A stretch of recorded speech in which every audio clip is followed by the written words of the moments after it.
Hi friends, നമുക്ക് ഇന്നൊരു മീൻകറി വയ്ക്കാം. അതിനാവശ്യമായിട്ട് ഉലുവ ഇടാം, പിന്നെ തക്കാളി, ഇഞ്ചി, പച്ചമുളക് എല്ലാം കൂടെ അരിഞ്ഞ് വെച്ചിട്ടിട്ടും നമുക്കൊന്ന് വാടി വരുന്നത് വരെ അതൊന്ന് വറുത്തെടുക്കാം. പിന്നെ ആവശ്യമായ മുളക് പൊടി, മല്ലിപ്പൊടി, ഇതെല്ലാവർക്കും അറിയാവുന്ന കാര്യങ്ങളൊക്കെ തന്നെയാണ്.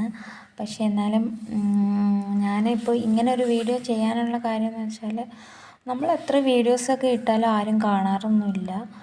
പക്ഷേ അങ്ങനെ കുറേ നാൾ വീഡിയോ ഒക്കെ ഇട്ടിട്ട് പിന്നെ വേണ്ടാന്നൊക്കെ വിചാരിച്ച് പിന്നെ ചുമ്മാ ഇരുന്നപ്പോൾ ഒരു കൗതുകം തോന്നിയിട്ടതാണ്. ഇത് കൊഴിയാള മീനാണ്. നമ്മുടെ നാട്ടിൽ കൊഴിയാള മീനെന്നാണ് ഇതിന് പറയുന്നത്. അപ്പോൾ നമ്മൾ ഇതെല്ലാം ചേർത്തിട്ട് മീനിൽ നമ്മൾ തിളച്ചിട്ടാണ് മീനിടുന്നത് കേട്ടോ.